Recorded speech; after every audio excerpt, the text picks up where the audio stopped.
আসসালামু আলাইকুম। ঘুম ভাঙতেই দেখি জানালার কাছে বৃষ্টির রেখা। মনের মধ্যে যেন ধীরে ধীরে জমে উঠেছে প্রশান্তির একটা আস্ত সকাল।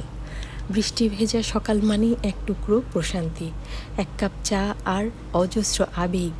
ঘুম ভাঙা চোখে জানালার পাশে দাঁড়িয়ে বাইরে তাকালেই দেখা যায় ভেজা শহর, কুয়াশামাখা আকাশ আর বৃষ্টির নরম ছোঁয়া।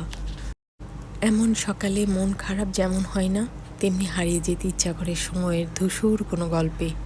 বৃষ্টির শব্দে আজ সকালটা অন্যরকম মনে হচ্ছে। প্রকৃতি বুঝি চোখের উপর হাত বুলিয়ে বলছে, আরও একটু ঘুমাও, আজ কিছুই তাড়াহুড়ো নেই।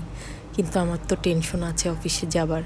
এত সুন্দর বৃষ্টির দিনে মন চাইছে না অফিসে যেতে, কিন্তু আর 2 দিন পরেই ঈদের ছুটি হয়ে যাবে, তাই অফিসে তো যেতেই হবে। আর তাই বারে বারে এই বারান্দায় এসে দেখছি কখন একটু এই সুন্দর বৃষ্টিটা কমবে। খুব ভালো লাগা সত্ত্বেও বৃষ্টিটা কমার জন্যই অপেক্ষা করছি, কারণ আমি অফিসে যেতে হবে। এই বৃষ্টির মধ্যে তো আমি হেঁটে অফিসে যেতে পারবো না।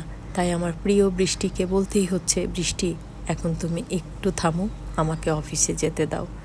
সবাইকে ধন্যবাদ। আল্লাহ হাফেজ।